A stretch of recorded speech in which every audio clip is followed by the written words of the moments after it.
Ini penting banget. Jadi tujuan iklan ini apa? Bukannya buat jualan, tapi lebih ke non-profit, menggalang dana. Ada juga yang gerakan 1000 pohon. Nah, ini lebih ke kegiatan penghijauan. One man, one tree. Satu orang, satu pohon. Ini seperti kayak untuk menyadarkan masyarakat bahwa penting sekali yang namanya menanam tumbuhan supaya nggak global warming ya. Ada yang tahu nggak global warming apaan nih?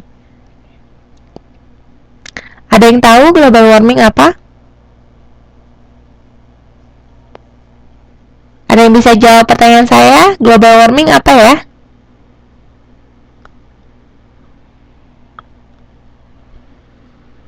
Masih pada di sana nggak nih?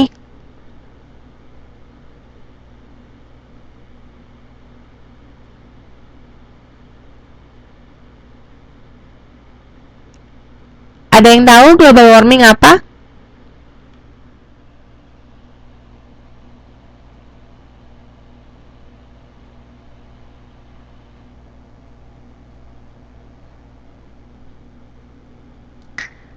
Nggak ada yang bisa jawab? Nggak ada yang nebak-nebak nih?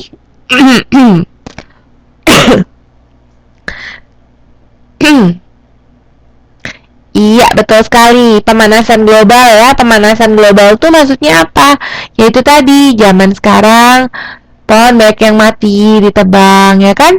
Sudah jadi panas, jadi sudah cuaca tidak menentu. Itu akibat dari global warming. Jelas ya? Berarti teman-teman masih punya atensi penuh nih, masih listening nih. Oh, ngantuk ya? Oke, saya percepat lagi deh ya. Saya percepat, insya Allah jam 12 lewat sedikit sudah selesai. Intinya iklan profit itu adalah untuk menggalang dana, seperti ini dompet duafa, ya, untuk menggalang dana. Saya lanjut aja cepet ya. Tujuan dan proses periklanan yang pastinya mau memasarkan produk dan jasa, promosi lah intinya ya. Kemudian meningkatkan kesadaran merek. Ya iya dong, untuk mengingatkan kembali, ayo belilah Pepsodent. Sebenarnya itu bukan buat jualan, tapi lebih mengingatkan supaya beli dan beli dan beli. Merangsang sikap yang favorable terhadap pengiklan. Misalnya yang tadi, iklannya itu dibagus-bagusin pakai artis tertentu, atau misalnya mengajak konsumen supaya beli itu misalnya promo beli satu gratis satu, jadi kesannya kayaknya wah berarti ini ya lagi promosi, wah murah dan sebagainya, agar khalayak mau mengetahui lebih banyak informasi tentang pengiklan. Iya, kenapa? Misalnya kalau iklannya itu lebih kayak misterius nih, misalnya kadang-kadang ada iklan yang to be continue ya, misalnya iklannya tuh dilanjutinnya kayak bersambung. Nah itu biasanya pada penasaran, terus dia jualan apa sih sebenarnya, iklan apa sih, dia pengen tahu lebih banyak. Kemudian bentar ya, proses periklanan itu sendiri yaitu tadi kita mau tahu dulu nih tujuannya apa, kemudian informasi apa yang harus kita taruh di iklan tersebut, kemudian imbauannya berupa apa sih, kemudian diuji dulu nih. Oke, coba deh misalnya ditaruh di majalah dulu, jangan taruh di TV dulu, jalan nggak iklannya. Kemudian ternyata nggak jalan, oh berarti harus dimodifikasi. Kemudian habis pasca uji dan penilaian, oke ternyata setelah modifikasi lebih baik. Nah berarti boleh deh habis ini kita pasang iklannya nggak di majalah aja, berarti pasang iklannya di televisi juga. Kemudian media periklanan. Media periklanan itu adalah saluran yang dibayar. Pastinya apa aja? Ada TV, ada surat kabar, radio, majalah, billboard, spanduk. Bedanya apa? Kalau billboard sama spanduk itu adalah salah satu media luar ruang. Kalau yang ini adalah media massa. Jelas banget ya bedanya ya. Kalau ini kan kelihatan dan biasanya di jalan-jalan. Kalau media massa kan lebih sifatnya tuh intern, lebih di rumah. TV, radio, majalah tuh lebih di rumah gitu ya. Nah, majalah pun dibagi jadi dua, majalah konsumen dan majalah bisnis. Majalah konsumen tuh majalah yang biasa kita baca ya, majalah wanita, majalah hobi, majalah umum, olahraga. Kalau bisnis gimana? Yang lebih kayak profesional, kayak majalah-majalah tentang tempo, perkembangan ekonomi, dan sebagainya. Kemudian hubungan masyarakat, nah ini lebih ke PR. Nah kalau PR sendiri itu apa sih? yaitu kegiatan yang dilakukan untuk memelihara dan mengembangkan etikat baik publik satu organisasi melalui keterlibatan dan partisipasi dalam kegiatan organisasi. Maksudnya apa? Maksudnya tuh gini, ketika suatu perusahaan citranya sempat buruk, inilah fungsinya PR di sini. Kegiatan yang dilakukan perusahaan untuk membangun dan mempertahankan hubungan yang produktif. Jadi contohnya, ketika misalnya dulu Luna Maya ada kasus gitu ya, kasus video porno, Lux itu sangat-sangat dirugikan. Kenapa? Karena iklannya Luna Maya itu iklannya Lux itu pakai Luna Maya. Jadi orang nggak mau beli Lux lagi. Nggak mau beli Lux. Kayaknya ngebayangin Lux sudah ngebayangin Luna Maya. Ngebayangin Luna Maya aja udah ngebayangin perilakunya yang nggak baik, gitu kan? Jadi apa? Orang nggak mau beli Lux lagi. Disinilah PR atau public relation bertindak. Kenapa? Public relation itu menghubungi berbagai media massa untuk memberikan konfirmasi bahwa oh iya, mulai sekarang tidak pakai Luna Maya lagi. Oh iya, mulai sekarang Luna Maya diberhentikan dari Lux. Atau mungkin mulai sekarang Lux akan mengganti kemasan produknya tidak pakai Luna Maya lagi. Nah, jadi penting sekali nih dari PR menginformasikan. Karena tugasnya siapa lagi? Tugasnya marketing. Gak mungkin marketing buat jualan. Tugasnya keuangan. Keuangan ya buat ngurusin keuangan perusahaan. Sumber daya manusia itu ngurusin karyawan. Produksi untuk produksi. Nah, inilah bagian dari perusahaan yang bertujuan untuk berhubungan dengan masyarakat. Nah, inilah tujuan PR, menafsirkan kebijakan, menafsirkan pendapat. Yang tadi, ada pendapat apa sih dari masyarakat? Nah, ada permasalahan apa? Nah, kemudian memperoleh penerimaan dari customer atas produk. Oh, ternyata ada masukan dari customer nih, jangan pakai gambar Luna Maya lagi ya di poster ataupun produk-produk Lux. Nah, ada masukan nih. Dan kemudian membuat keputusan, akhirnya diputusin, oke, Luna Maya diberhentikan dan tidak pasang foto-fotonya lagi di kemasan-kemasan Lux. Dan personifikasi perusahaan. Nah, berusaha memperbaiki citra perusahaan dan memusatkan perhatian pada layanan, menggantikan sesuatu menjadi sesuatu, misalnya mengganti artisnya menjadi menggunakan artis Tamara Bleszynsky atau menggunakan artis-artis yang lain. Jelas ya? Kemudian proses PR itu pasti adanya fakta-fakta dulu. Nggak mungkin kan tiba-tiba kita mengkonfirmasi sesuatu yang nggak ada faktanya gitu loh. Misalnya ada pendapat dari pelanggan bahwa tidak mau menggunakan produk misalnya cefuk, karena cefuk itu misalnya mengandung merkuri, mengandung misalnya bahan-bahan kimia. Faktanya apa? Bener nggak nih? Oh, ternyata bener nih. Ada salah satu customer yang ketika dia pakai, dia itu misalnya mukanya merah-merah. Kebetulan banget dia itu seorang dokter lagi. Dia dokter pakai cefuk. Dia kan ngerti misalnya mengandung bahan kimia. Nah, berarti ada faktanya dong. Nah, berarti PR itu harus segera bertindak supaya nama baik perusahaan tidak tercemar. Kemudian direncanakan, iya dong, dibuat perencanaannya. Harus bicara apa ya ke publik ya?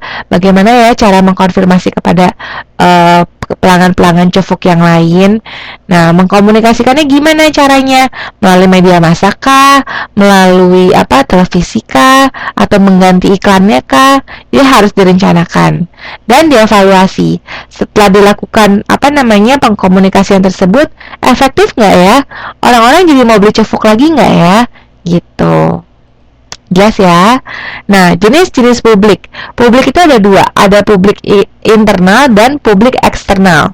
Publik internal itu apa? Publik yang berada dalam lingkungan organisasi. Contohnya, manajemen, pegawai, serikat pekerja, dan pemegang saham. Ini kita udah pernah bahas sebelumnya ya di modul-modul sebelumnya. Dan eksternal itu ada di luar organisasi, seperti masyarakat dan customer. Jadi publik itu nggak cuma sekedar orang lain, customer, masyarakat, enggak. Tapi manajemen, pemegang saham itu juga termasuk publik. Jadi ketika suatu perusahaan itu melakukan sesuatu yang salah atau mungkin menjual produk yang tidak baik, itu sangat mempengaruhi publik internal juga. Jadi manajemennya misalnya goyah, manajemennya itu harus segera mengambil tindakan, atau pegawai-pegawainya pun jadi merasa, duh malu nih kerja di perusahaan ini, kenapa? Sebab produknya aja udah jelek banget gitu. Itu sangat mempengaruhi ya. Kemudian saluran komunikasi. Saluran komunikasi itu dilihat dari jangkauannya. Ada yang tinggi sampai ke yang rendah. Kalau yang tinggi yaitu tadi tatap muka, jelas dong ketemu orangnya. Kemudian ada yang media interaktif seperti menggunakan telepon, email, dan teleconference. Ini masih tinggi. Kenapa? Karena telepon tuh berarti saya ngomong langsung sama orangnya, benar nggak? Walaupun saya nggak tatap muka dengan orang itu. Nah, kemudian ada yang namanya media personal statis seperti memo, surat, dan laporan. Ini cenderung lebih kepada tidak dengar suaranya, tidak tahu dia punya intonasinya tinggi apa rendah, orangnya lagi marah-marah atau enggak, orangnya mukanya kayak gimana, raut wajahnya gimana, body bahasa tubuhnya gimana, nggak tahu. Nah, jadi makanya semakin ke bawah nih jangkauan salurannya semakin rendah karena hanya berupa kertas saja. Nah, apalagi media impersonal seperti selebaran, buletin, ya dong, selebaran apalagi. Saya tidak tahu siapa yang buat selebaran itu, brosur-brosur itu saya nggak tahu siapa yang buat. Saya cuma baca aja, gitu. Jelas ya? Dan piramida komunikasi, teman-teman bisa lihat di halaman 5.35. Bisa dibuka ya, bisa dilihat. Kalau nanti ada pertanyaan bisa langsung tanyakan ke saya. Ternyata habis nih slide-nya. Terlalu cepat ya saya ngajarnya. Ada yang mau ditanyain nggak sampai sini? Kalau mau tanya boleh ditanya, karena kita masih ada waktu. Ada yang mau ditanya?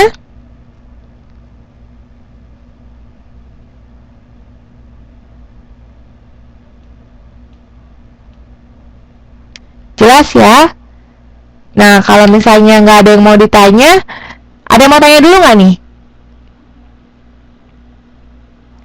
Udah jelas ya? Oke, saya harap sih apa yang saya bicarakan hari ini jelas, kemudian tidak terburu-buru. Kalaupun terburu-buru atau teman-teman ada lagi baca modul, kemudian ya boleh ditanyain, boleh nyusul ya. Nah, terus saya mau tanya ke teman-teman nih, kira-kira setuju nggak kalau besok saya adain tuton lagi? Karena gini, saya kan dapat info dari UT kalau awal November sudah ujian. Itu benar atau enggak ya? Benar nggak ya kalau awal November itu sudah ujian? Iya, benar ya. Nah, makanya saya mau kejar modulnya supaya sebelum November, akhir Oktober nih, semua modul sudah selesai, bahkan kita bisa review. Saya mau ada review. Jadi, di akhir Oktober, saya mau review artinya gini, kayak semacam kemarin, Mbak Siti ada upload di Facebook ya, soal-soal yang mau dibahas. Nah, saya mau tuh. Jadi satu sesi tuton kita bukan bahas modul lagi, tapi lebih kepada bahas pertanyaan-pertanyaan, soal-soal di modul. Jadi kalian bisa siap untuk ujian. Setuju nggak? Setuju ya? Nah, oleh karena setuju, besok boleh nggak diadain tuton? Kira-kira teman-teman bisa nggak?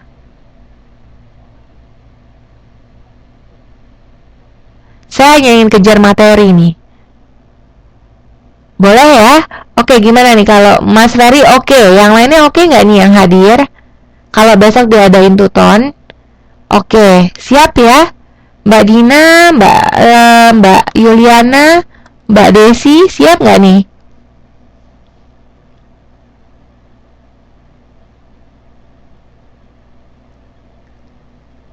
Nggak ada jawaban ya? Kira-kira siap nggak? Oke, siap ya. Oke, insya Allah sih besok saya akan adain tuton lagi. Jamnya sekitar malam. Mungkin jam 10 sampai jam 12. Ya, jam 10 ya. Saya usahakan nggak telat lagi. Tapi saya rasa pembahasannya pun nggak akan banyak. Seperti sama kayak hari ini. Karena setiap modul itu sebenarnya intinya satu, komunikasi. Jadi hanya lebih kepada pendalaman aja sih. Jadi sebenarnya inti-intinya banyak yang mengulang dari modul-modul sebelumnya. Makanya semakin kesini mungkin tutornya nggak akan terlalu lama kok. Ya saya harap kalau misalnya ada pertanyaan, saya welcome sekali, saya open banget. Tolong aja ditanyakan ya. Kayaknya hari ini mungkin udah pada capek, pada lelah ya.